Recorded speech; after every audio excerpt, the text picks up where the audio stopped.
बिस्मिल्लाहिर्रहमानिर्रहीम अस्सलामुअलैकुम वरहमतुल्लाहि वबरकातुहू। उम्मीद है दोस्तों सब खैर आफियत से होंगे। CS101 इंट्रोडक्शन टू कंप्यूटिंग का आज हमारा लेक्चर नंबर 37 है, जिसके अंदर हम 5 मॉड्यूल कवर करेंगे। मॉड्यूल नंबर 116 से लेकर मॉड्यूल नंबर 120 तक। दोस्तों ये 5 जो मॉड्यूल हैं ये प्रोग्रामिंग से रिलेटेड हैं, तो इनके अंदर आप प्रोग्रामिंग के डिफरेंट कंसेप्ट को सीखेंगे। तो मॉड्यूल नंबर 116 के अंदर पहला जो कंसेप्ट है प्रोग्रामिंग का वो है जी वेरिएबल एंड डाटा टाइप्स। अब दोस्तों ये वेरिएबल्स क्या होती हैं, तो पहले मैं आपको इसका कंसेप्ट देता हूँ, बाद में यहाँ पे आके डेफिनेशन को समझेंगे। तो चलते हैं और देखते हैं कि व्हाट इज़ वेरिएबल, वेरिएबल क्या होते हैं। दोस्तों आपके कंप्यूटर सिस्टम के अंदर या फिर आपके मोबाइल के अंदर, मतलब जो भी आप इलेक्ट्रॉनिक डिवाइस यूज़ करते हो, तो उस डिवाइस के अंदर क्या होता है, आपकी एक मेन मेमोरी होती है जिसको हम रैम कहते हैं। उस रैम के अंदर जब आप कोई भी चीज़ रन करते हो, कोई भी एप्लीकेशन आप रन करते हो, तो उस एप्लीकेशन की जो वैल्यूज़ होती हैं, जो उसके बैकएंड पे जो डिफरेंट डाटा होता है, वो डाटा जाके आपकी मेन मेमोरी जिसको आप रैम कहते हो उसके अंदर छोटे छोटे बॉक्स होते हैं, जिन बॉक्स में जाके वो आपका डाटा जो है वो टेम्परेरी जो है वो स्टोर होता है आर्जी तौर पर।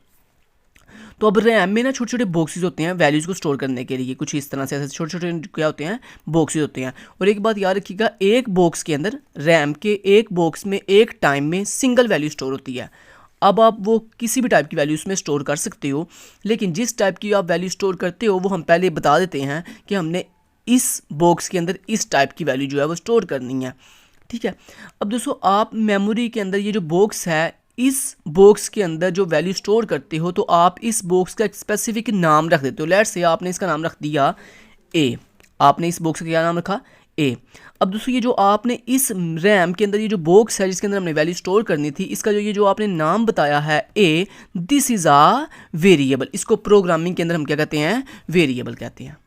कि रैम के अंदर अपनी वैल्यू, रैम के स्पेसिफिक बॉक्स के अंदर अपनी वैल्यू स्टोर करने के लिए हम अपने उस रैम के बॉक्स को जो एक नाम अलाट करते हैं, जो एक नाम असाइन करते हैं, इसको हम क्या कहते हैं जी, प्रोग्रामिंग की दुनिया में वेरिएबल कहते हैं। और इस नाम को असाइन करने के भी कुछ टर्म्स एंड कंडीशंस होती हैं जो आप आगे चल के सीखेंगे। तो उम्मीद है आपको इतनी तो बात की समझ आ गई है कि आप वेरिएबल किस चीज़ को कहते हो कि और ये नाम हम खुद बताते हैं। ये नाम ये नहीं कि पहले से फिक्स होता है, पहले से ये फिक्स नहीं होता, हम खुद नाम बताते हैं कि हमारे इस बॉक्स जिसमें हम वैल्यू स्टोर करने जा रहे हैं इसका क्या नाम होगा। तो इस नाम को हम जो है वो वेरिएबल कहते हैं। जैसे यहाँ पे आपने नाम क्या दिया ए, तो ये ए क्या है, एक वेरिएबल है। तो यहाँ पे आप पढ़ते हैं इसकी डेफिनेशन, कहता है high level language, high level programming languages allows locations इन मेन मेमोरी, कि हमारी जो हाई लेवल प्रोग्रामिंग लैंग्वेजेस होती हैं वो मेन मेमोरी के अंदर अलो करती हैं लोकेशंस को, to be referenced by descriptive name. Descriptive name mean मतलब ये मीनिंगफुल एक नेम जिसको हम डिस्क्रिप्टिव नेम कह रहे हैं, ठीक है। उसके बाद descriptive names rather than by numeric address, के मतलब आपको पता ना रैम के अंदर ये जो बॉक्सेस होते हैं इनका बिल्ट इन, मतलब पीछे से जब डिवाइस बन के आती है, जब पीछे से जब रैम बन के आती है, तो उस रैम का एक बिल्ट इन जो है ना एड्रेस भी होता है, लेकिन वो एड्रेस न्यूमेरिक के अंदर होता है, हेक्सा कोड के अंदर। तो हम उस एड्रेस की बजाय हम क्या करते हैं, अपना खुद का उसको एक नाम देते हैं, और इस नाम को कहता है, हम क्या कहते हैं जी, इस डिस्क्रिप्टिव नेम को कहते हैं such a name is known as a variable. कि वो जो हम अपनी प्रोग्रामिंग की दुनिया के अंदर अपनी मेन मेमोरी के अंदर वो जो हमने बॉक्स जो बनाया है, एलोकेट करवाया है अपनी वैल्यू स्टोर करने के लिए, कहता है उस बॉक्स को हम जो नाम दे रहे हैं ना डिस्क्रिप्टिव, इस डिस्क्रिप्टिव नाम को हम क्या कहते हैं जी, वेरिएबल कहते हैं। आगे कहता है हम इस वेरिएबल को यूज़ क्यों करते हैं, changing the value stored at the location. कहता है हम अपनी उस लोकेशन के अंदर वैल्यू को स्टोर करने, मतलब जैसे हमने यहाँ वैल्यू स्टोर करनी है 10, तो वैल्यू स्टोर करने, या फिर अपनी इस पहले से मौजूद वैल्यू को चेंज करने के लिए हम जो है इस नेम का जो है वो इस्तेमाल करते हैं, ये जो हमने नेम सेट किया है। उसके बाद कहता है the value associated with the name changes at the program execution. कहता है और वो जो हमने ये जो वेरिएबल क्रिएट किया है, इसके अंदर ये जो हम वैल्यू स्टोर कर रहे हैं, ये जो वैल्यू हम चेंज कर रहे हैं, कहता है ये वैल्यू कब चेंज होती है, जब हम अपने प्रोग्राम को एग्जीक्यूट करते हैं। चलें जी, वेरिएबल आपको कंसेप्ट क्लियर होगा कि वेरिएबल क्या होते हैं।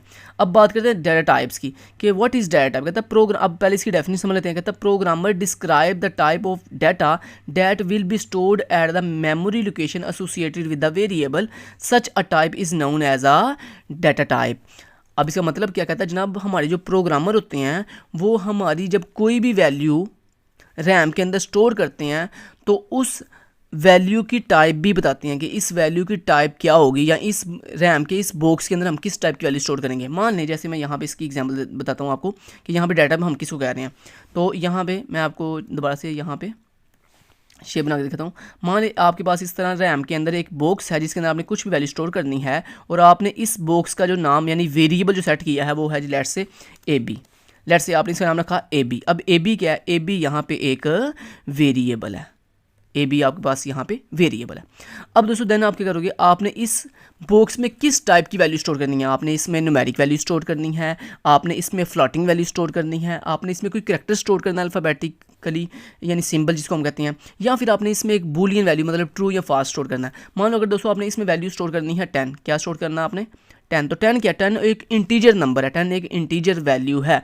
तो दोस्तों आप क्या करोगे, आप बताओगे, प्रोग्रामर जो है वो बताएगा कि मुझे इसमें इंटीजर जो वैल्यूज़ हैं वो क्या करनी है, स्टोर करनी है।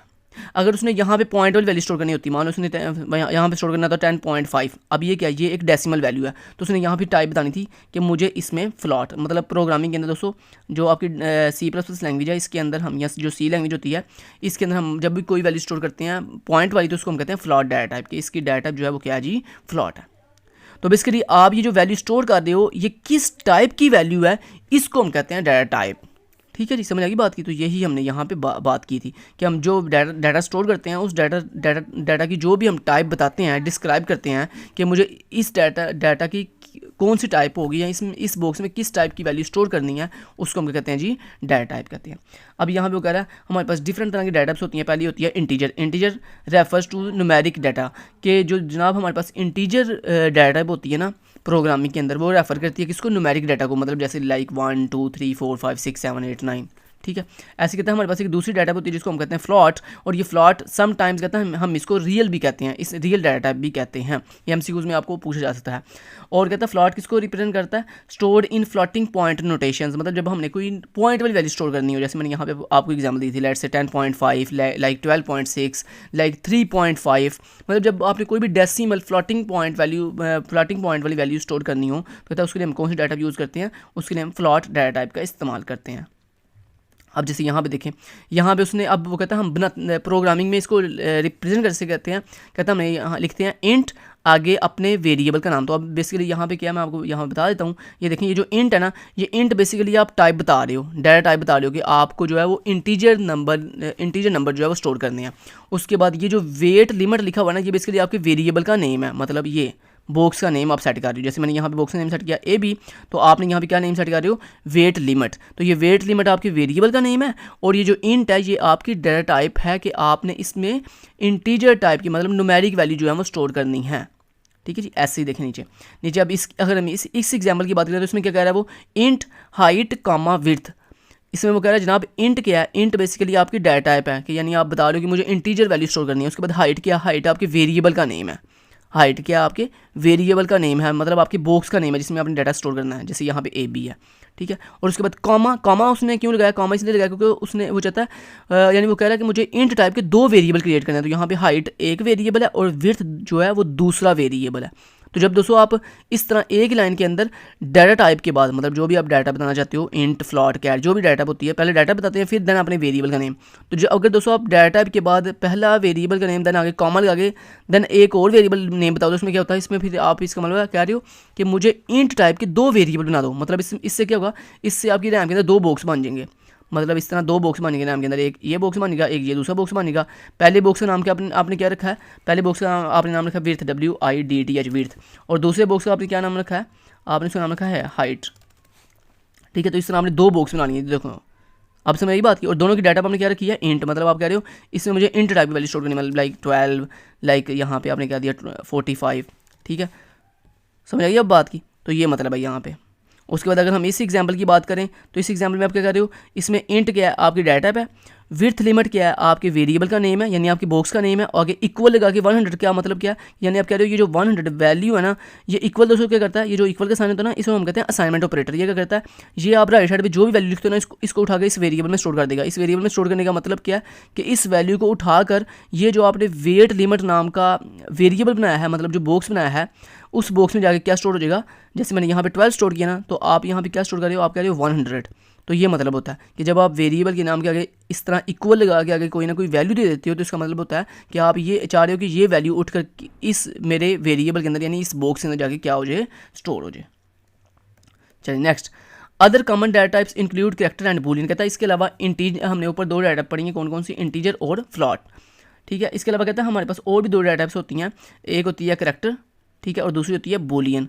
अब ये जो कैरेक्टर है ये किस लिए होती है, अगर आपने कोई दोस्तों कैरेक्टर स्टोर करना हो, like A, like B, like C, कोई भी अल्फ़ाबेट कैरेक्टर या कोई सिंबल, लाइक आपने डॉलर का जो है ना वो सिंबल यूज़ करना हो, कोई भी सिंबल मतलब स्पेशल, जिसको हम स्पेशल कैरेक्टर कहते हैं, लाइक डॉलर का साइन, लाइक हैश का सिंबल, कुछ भी आपने स्टोर करना हो तो उसके लिए भी हम कैरेक्टर डाटा टाइप का इस्तेमाल करते हैं। और बूलियन हम तब यूज़ करते हैं जब आपने ट्रू या फॉल्स स्टोर करना हो, मतलब जब आपने या तो ट्रू स्टोर करना है या फॉल्स स्टोर करना है। अब ट्रू को हम 1 कहते हैं और फॉल्स को हम 0 कहते हैं। Type character refer the two data consisting of symbols, मतलब कहता है जनाब जब हमने कैरेक्टर डाटा हम तब यूज़ करते हैं जब हमने क्या स्टोर करना हो, सिंबल्स स्टोर करने हो। और आगे प्रोबेबली स्टोर्ड यूजिंग आस्की और यूनिकोड। कहता है ये जो सिंबल्स होते हैं ना कैरेक्टर डाटा टाइप के अंदर, कहता है इसको हम किससे रिप्रेजेंट करते हैं, या तो आस्की कोडिंग स्कीम से रिप्रेजेंट करते हैं या फिर यूनिकोड जो है ना अनकोडिंग स्कीम से रिप्रेजेंट कर रहे होते हैं। अब यहाँ पे उसने एक एग्जांपल से समझाया आपको, देखें उसने कहा कैर लेटर कामा डिजिट। अब ये कैर क्या, कैर बेसिकली आपकी डाटा टाइप है, उसके बाद लेटर क्या, लेटर आपके वेरिएबल का नेम है, उसके बाद कॉमा और उसके बाद ये डिजिट क्या, दूसरे वेरिएबल का नेम है। मतलब उसने क्या कि कैरेक्टर डाटा टाइप के साथ 2 वेरिएबल बना दो, एक का नाम लेटर रख दो और दूसरे का नाम डिजिट रख दो, सेम एज इट इज़ ऐसे कि मतलब उसने रैम में 2 बॉक्स असाइन कर दिए हैं, पहले बॉक्स का नाम उसने लेटर रख लिया और दूसरे का नाम उसने डिजिट रख लिया, और उनकी दोनों की डाटा उसने क्या रखी है, कैरेक्टर, मतलब उसमें उसने कोई ना कोई सिंबल स्टोर करना है, अल्फ़ाबेट या कोई भी स्पेशल कैरेक्टर उसने स्टोर करना है। अब यहाँ पे लिखा हुआ the type Boolean refer to data items that can take on only the value true और फॉल्स। जैसे मैंने आपको ऊपर बता चुका हूँ कि जो बूलियन डाटा होती है इसमें या तो आप क्या स्टोर करते हो, ट्रू स्टोर करते हो मतलब 1 स्टोर करते हो, या आप फॉल्स यानी 0 स्टोर करते हो। अब यहाँ पे एक बात वगैरह प्रीमिटिव डाटा टाइप्स, दोस्तों ये प्रीमिटिव डाटा टाइप्स कौन सी होती हैं, ऐसी डाटा टाइप सुनने जरा गौर से, प्रीमिटिव डाटा टाइप्स वो होती हैं जिनका साइज़ फिक्स्ड होता है, मतलब जिसमें आप फिक्स्ड साइज़ की वैल्यू स्टोर कर सकते हो। अगर आप उसके फिक्स्ड साइज़ से ज़्यादा लेंथ की वैल्यू स्टोर करोगे तो वो स्टोर नहीं होगी। तो प्रीमिटिव डाटा टाइप सिंपल इतना याद रखें कि ऐसी डाटा टाइप को प्रीमिटिव डाटा टाइप्स कहते हैं जिनका साइज़ पहले से क्या होता है, फिक्स्ड होता है। और प्रीमिटिव डाटा में कौन कौन सी डाटा आती हैं, जो अभी आपने 4 डाटा पढ़ी है ना, इंटीजर, फ्लॉट, कैरेक्टर और बूलियन, ये चारों डाटा कौन सी डाटा हैं, प्रीमिटिव डाटा टाइप्स हैं। क्यों प्रीमिटिव हैं, क्योंकि इन चारों की डाटा इन चारों की जो साइज़ है वो पहले से क्या है, फिक्स्ड है। चलें जी, तो जो चीज़ें हाईलाइट की हुई हैं मैंने, आप भी इनको हाईलाइट कर लें, अच्छी प्रिपरेशन हो जाएगी। उसके बाद नेक्स्ट मॉड्यूल स्टार्ट हो गया 117 मतलब 117 जिसका टॉपिक का नाम है डाटा स्ट्रक्चर। दोस्तों ये डाटा स्ट्रक्चर क्या होता है, डाटा स्ट्रक्चर कहते हैं डाटा की साख्त को, डाटा की बनावट को, डाटा की शेप को। मतलब डाटा मीन आप जो वैल्यू स्टोर करोगे उसको हम कहेंगे डाटा, और उसके बाद स्ट्रक्चर किसे कहते हैं, किसी चीज़ की बनावट को, किसी चीज़ की साख्त को। मतलब कि आप अपनी रैम के अंदर जो डाटा स्टोर करने जा रहे हो उस डाटा की शेप कैसी होगी और उस डाटा को किस तरह से आप अरेंज करोगे, इसको हम कहते हैं, इस कंसेप्ट को हम कहते हैं डाटा स्ट्रक्चर। तो यहाँ पे देखें यही लिखा हुआ है, कहता है data structure which is the conceptual shape और अरेंजमेंट ऑफ डाटा। कि मतलब कहता है डाटा स्ट्रक्चर हम किसको कहते हैं कि हमें जो है हमारा जो डाटा कंसेप्चुअल डाटा हमने जो स्टोर किया है उसका कंसेप्चुअल शेप कैसे की होगी, ठीक है, उसकी शेप यानी उसकी साख्त कैसी होगी, उसकी बनावट कैसे की होगी, और अरेंजमेंट ऑफ डाटा कि डाटा की अरेंजमेंट कैसी होगी, मतलब तरतीब कैसी होगी, हम कैसे डाटा को जो है वो तरतीब सेट करेंगे, कैसे डाटा को रखेंगे, कैसे डाटा को स्टोर करेंगे। तो इसको हम कहते हैं, इस कंसेप्ट को हम कहते हैं डाटा स्ट्रक्चर। आगे कहता है 1 common data structure is the अरे। अब अक्सर आपको एमसीक्यू आ जाता है पेपर में कि बताओ आपके पास अरे जो है डाटा स्ट्रक्चर की एग्जांपल कौन सी है, तो आपने कहना अरे जो है वो एक डाटा स्ट्रक्चर की एग्जांपल है।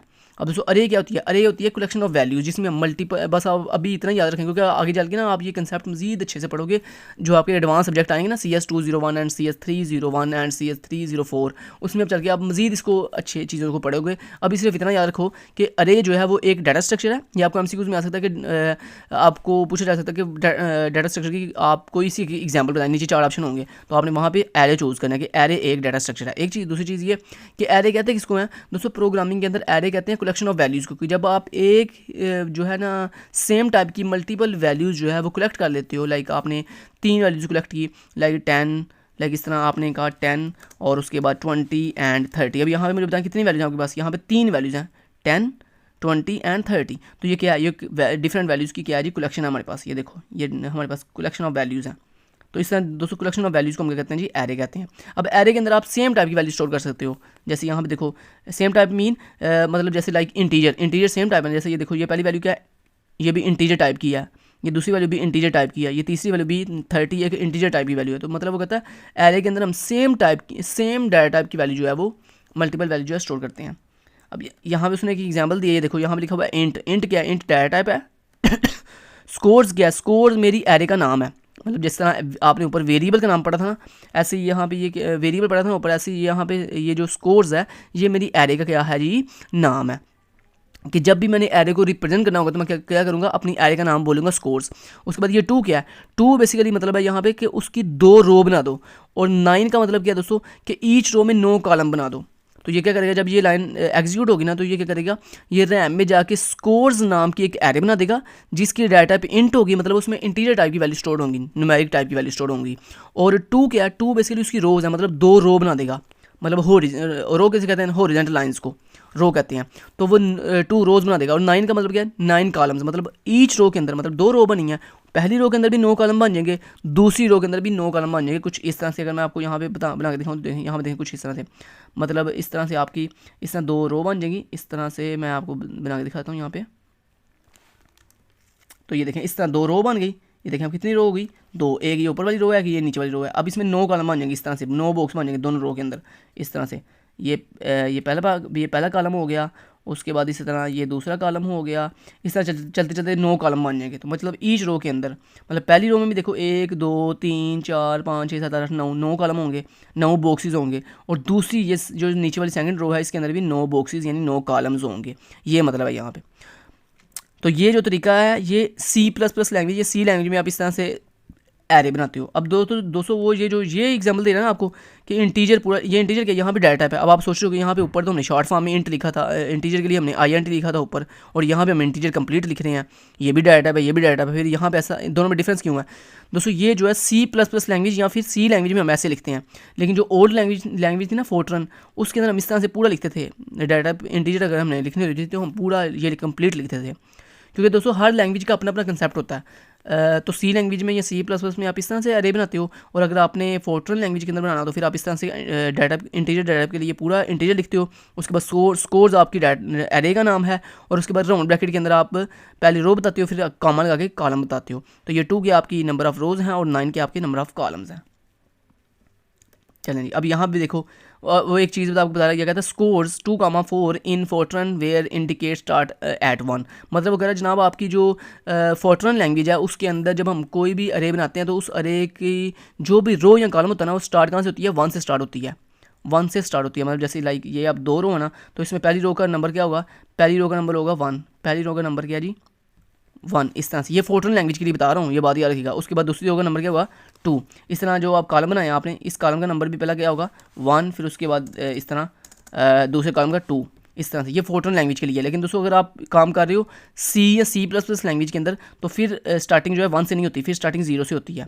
फिर आपके पहला जो इंडेक्स होता है उसका जो मतलब जो भी पहली रो है उसका स्टार्टिंग जो है 0 होगी, और उसके बाद जो दूसरी रो है उसकी स्टार्टिंग जो है वो क्या होगी 1 होगी। वो फिर तरतीब से चलता है। मतलब स्टार्टिंग C और C++ लैंग्वेज में स्टार्टिंग कहाँ से होती है 0 से। तो पहली रो 0, उसके बाद फिर 1, फिर 2, फिर इस तरह से। और जो कॉलम है वो भी C और C++ में कहाँ से स्टार्ट होते हैं, 0 से स्टार्ट होते हैं। इस तरह पहला कॉलम जो है वो 0, और उसके बाद इस तरह से फिर 1, फिर अप टू समझ ये चलता ऐसे ही चलता जाएगा। ठीक है जी, समझ आ गई बात की। तो मतलब यहाँ पे वही ये कंसेप्ट बता रहे हैं, कहता है जो हमारे पास फोर्ट्रन लैंग्वेज होती है उसके अंदर जो स्टार्टिंग होती है वो कहाँ से होती है 1 से होती है, रो की भी और कॉलम की भी। जबकि जो हमारे पास C और C++ लैंग्वेज होती है उसके अंदर जब हमारी स्टार्टिंग कहाँ से होती है एट 0, मतलब उसमें कॉलम रो भी 0 से स्टार्ट होती है और कॉलम भी 0 से स्टार्ट होता है। नेक्स्ट उसके बाद इन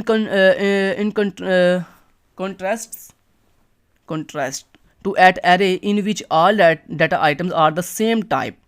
कहता है जनाब अगर आपके पास इन कॉन्ट्रास्ट अगर आपके पास जो डिफरेंट डाटा आइटम्स हैं, मतलब आपने एक एरे बनाई जिसमें आपके पास 2 रोज़ हैं और 9 कॉलम्स हैं, और उन आप डिफरेंट बॉक्सेस के अंदर डिफरेंट वैल्यूज डाटा जो आइटम जो है वो स्टोर कर रहे हो, तो कहता है अगर उन सब की डाटा टाइप सेम है, डाटा सेम होने का मतलब क्या है कि अगर एक डाटा आइटम की वैल्यू इंटीजर है तो बाकी सबकी भी क्या होगी, इंटीजर होगी। अगर एक की फ्लॉट है तो बाकी सबकी भी क्या होनी चाहिए, फ्लॉट होनी चाहिए। तो कहते हैं जब अगर हमारे पास जो डिफरेंट डाटा आइटम्स हैं उन सब की अगर वैल्यू क्या हो, सॉरी डाटा क्या हो, अगर सेम हो तो कहते हैं उसको हम कहते हैं एग्रीगेट टाइप कहते हैं, या फिर उसको हम स्ट्रक्चर कहते हैं, या फिर उसको हम रिकॉर्ड कहते हैं, या फिर उसको हम हीट्रोजीनियस एरे कहते हैं। ठीक है, तो ये डिफरेंट उसके क्या जी नाम्स हैं। ठीक है, तो इनको आपने अच्छे से याद कर लेना।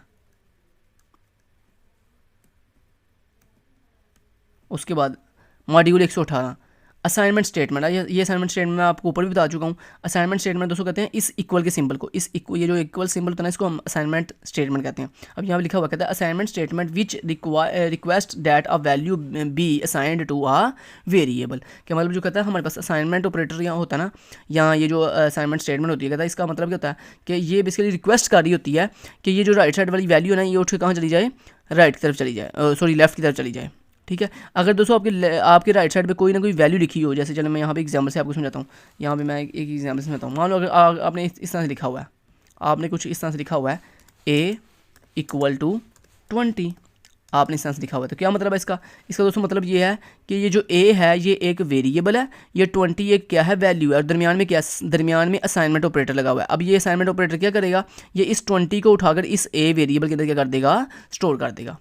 अब इसी तरह दोस्तों अगर आप इस तरह से लिखा हुआ है a = b, ठीक है, तो इसका मतलब क्या है, इसका मतलब भी सेम यही है। देखो ये a क्या है, a एक वेरिएबल है, b क्या है, b भी एक वेरिएबल है, और दरमियान में कौन सा ऑपरेटर है, असाइनमेंट ऑपरेटर। अब ये असाइनमेंट ऑपरेटर क्या करेगा, ये राइट साइड पे ये जो b वेरिएबल है इसकी वैल्यू उठा करके इसको दे देगा, a को दे देगा। मान लो b की वैल्यू है 2 और a के पास है वैल्यू 4, तो ये b अपनी वैल्यू जो 2 है वो उठा के इसको दे देगा, a को दे देगा। तो a के पास अगर पहले से अगर अब आप सोच रहे होगे, देखो चले मैं आपको यहाँ पे मजीद इसको डिटेल में बता दूँ। मान लो a के पास वैल्यू थी 4, a के पास क्या वैल्यू थी 4 और b के पास वैल्यू थी 2। तो अब ये जब ये स्टेटमेंट चलेगी कि a = 2, इसका मतलब क्या है कि b अपनी वैल्यू उठा के किसको दे देगा, a को दे देगा। तो अब आप सोच रहे होगे जब b अपनी वैल्यू a को देगा तो a की जो पहले से वैल्यू 4 है वो कहाँ जाएगी दोस्तों, जब आप किसी भी वेरिएबल को नई वैल्यू देते हो तो उसकी पीछे वाली वैल्यू क्या हो जाती है, डिलीट हो जाती है। तो यानी a की पहली जो वैल्यू थी ना 4 वो डिलीट हो जाएगी और उसमें नई वैल्यू आगे स्टोर हो जाएगी 2, समझ आएगी। और जो वैल्यू देता है ना, मतलब जिसने वैल्यू दी थी, मतलब b ने वैल्यू दी थी ना a को, तो उसकी वैल्यू अपनी कांस्टेंट रहती है, मतलब उसकी वैल्यू सेम रहती है उसके पास, वो नहीं डिलीट, यानी कि वो अपनी वैल्यू जब a को देगा तो b वैल्यू डिलीट हो जाएगी, नहीं b के पास अपनी वैल्यू भी देगी, लेकिन वो अपनी वैल्यू देने का मतलब ये है कि वो मतलब वो a को अपनी वैल्यू दे रहा है, असाइन कर रहा है। चलें उसके बाद अगर इस तरह से आप लिख दो जैसे सर ने यहाँ पर लिखा हुआ है। चलिए अब यहाँ पे समझाता हूँ। यहाँ पे क्या लिखा हुआ है, z = x + y। अब इसका क्या मतलब है, अब देखें ये z क्या है, एक वेरिएबल है, x क्या है, एक वेरिएबल है, प्लस एक ऑपरेटर है, और y भी एक वेरिएबल है। अब ये देखें ये इक्वल ऑपरेटर क्या करता है, ये आपकी इस राइट साइड वाला जो एक्सप्रेशन लिखा हुआ है इसकी वैल्यू उठा के इसको दे देगा, z को दे देगा। लेकिन चूंकि यहाँ पे राइट साइड पे देखें पहले एक ऑपरेटर लगा हुआ है, अब ये क्या हुआ, पहले x और y की वैल्यू प्लस होगी, मतलब ऐड होगी। तो मान लो x के पास है 2, x के पास वैल्यू है 2 और y के पास वैल्यू है 1, तो क्या होगा बोला, ये x की वैल्यू 2 और y की वैल्यू 1 आपस में प्लस होंगी, तो 2 + 1 जवाब आया 3। तो वो जो 3 है, जो आपके पास आंसर आया है 3, ये 3 जाके इस z वाले वेरिएबल में स्टोर हो जाएगा। समझ आएगी बात की। चले, और ये जो वो कह रहे हैं ना z = x + y, ये बेसिकली वो आपको बता रहा है कि कुछ लैंग्वेजेस के अंदर हम इस तरह से भी लिखते हैं, मतलब कुछ लैंग्वेज में तो हम इस तरह डायरेक्ट लिखते हैं ना z = x + y, लेकिन कुछ लैंग्वेज में कहते हैं हम इस तरह से भी लिखते हैं कि z इक्वल से पहले इस तरह कॉलन लगाते हैं, बस ये मतलब लिखा हुआ है। नेक्स्ट दोस्तों आ जाता है मॉड्यूल नंबर 119, जिसमें वो बात कर रहा है इफ़ स्टेटमेंट की। अब ये इफ़ स्टेटमेंट को दोस्तों हम कंट्रोल स्ट्रक्चर भी कहते हैं, कंट्रोल स्टेटमेंट या फिर कंट्रोल स्ट्रक्चर भी कहते हैं। अब तो ये जो इफ़ एल्स स्टेटमेंट होती हैं ये किस लिए यूज़ की जाती हैं, कहता है a control statement alters the execution sequence of the program of all the programming constructs. ठीक है जी। अच्छा, अब यहाँ पे मैं आपको समझा देता हूँ इसका मतलब क्या है दोस्तों। इसका मतलब ये है कि इफ़ जो है ना वो एक कंडीशन चेक करने के लिए हम यूज़ करते हैं। अब इसको लिखते कैसे हैं, सबसे पहले आप लिखते हो इफ़, उसके बाद इफ़ के नीचे जो भी आपने स्टेटमेंट एग्जीक्यूट करवानी हो वो आप लिखते हो, देन उसके बाद एल्स आप लिखते हो, एल्स रिप्रेजेंट करता है अदरवाइज़ को, एल्स रिप्रेजेंट करता है इंग्लिश में अदरवाइज़ को, और उसके बाद ये बी जो है ये आपकी स्टेटमेंट है एल्स के नीचे, मतलब अगर एल्स चलेगा तो फिर आपने कौन सी स्टेटमेंट एग्जीक्यूट करवानी है वो आप एल्स के नीचे लिखते हो। तो इफ़ के नीचे जो स्टेटमेंट एग्जीक्यूट करवानी है वो इफ़ के नीचे लिखते हैं, और जो स्टेटमेंट एल्स के नीचे एग्जीक्यूट करवानी है उसको एल्स के नीचे लिखते हैं। अब इसका मतलब ये होता है दोस्तों, मान लो मैं आपको पहले एक एग्जांपल देता हूँ। आपने कहा अगर आज बारिश होगी फिर हम लाहौर जाएंगे। इसका मतलब है कि आप लाहौर कब जाओगे भला, जब बारिश होगी। लेकिन इसका मतलब अगर बारिश नहीं होगी तो आप लाहौर नहीं जाएंगे। दो चीज़ें हैं ना, या तो बारिश होगी या बारिश नहीं होगी। अगर बारिश होगी तो आप लाहौर जाओगे, अगर बारिश नहीं होगी आप लाहौर नहीं जाओगे।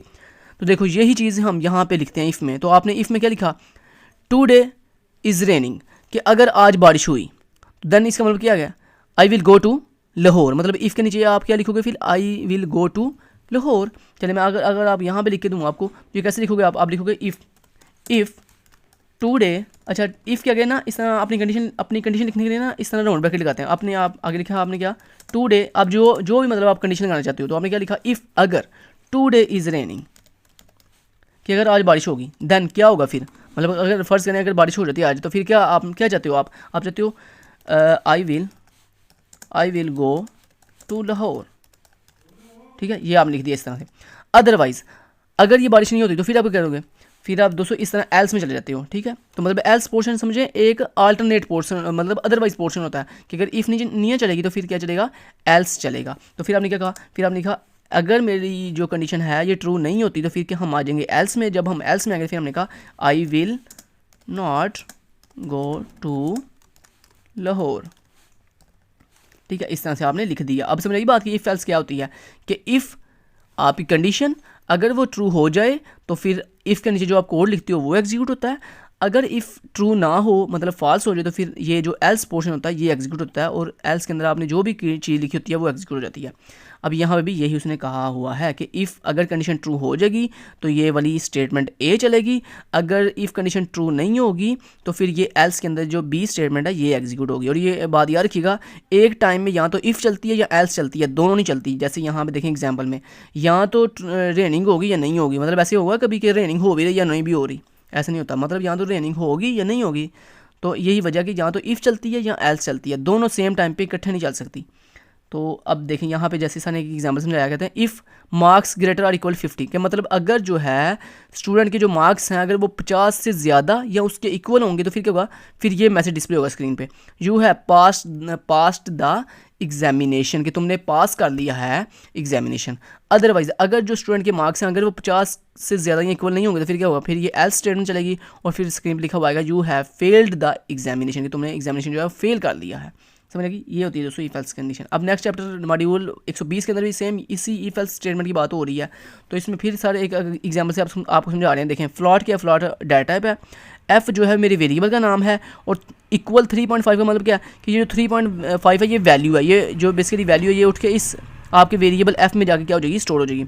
अब यहाँ पे आपने क्या लिखा, आपने कहा इफ़ चेक करो क्या जो CGPA, ये CGPA क्या एक वेरिएबल है, तो आप वेरिएबल की वैल्यू टेस्ट कर रहे हो। आपने कहा इफ़ चेक करो जो CGPA वाला वेरिएबल है क्या उसकी वैल्यू जो है वो ग्रेटर या इक्वल है किसके, 3.0 से। मतलब अगर जो CGPA वाला वैल्यू है, CGPA है, अगर वो 3.0 से ग्रेटर होगा यानी ज़्यादा होगा या इक्वल होगा तो फिर क्या होगा, सी आउट जो है वो एक कमांड होती है जो आपका मैसेज स्क्रीन पर डिस्प्ले करती है।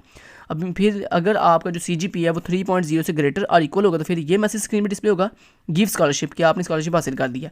लेकिन अगर CGPA 3.0 से लेस होगा तो फिर ये इफ़ नहीं चलेगा, फिर ये इफ़ नहीं चलेगा बल्कि ये एल्स चलेगा। और एल्स में क्या डिस्प्ले होगा, sorry you do not qualify for the scholarship, कि तुम जो है स्कॉलरशिप के लिए अहल नहीं हो।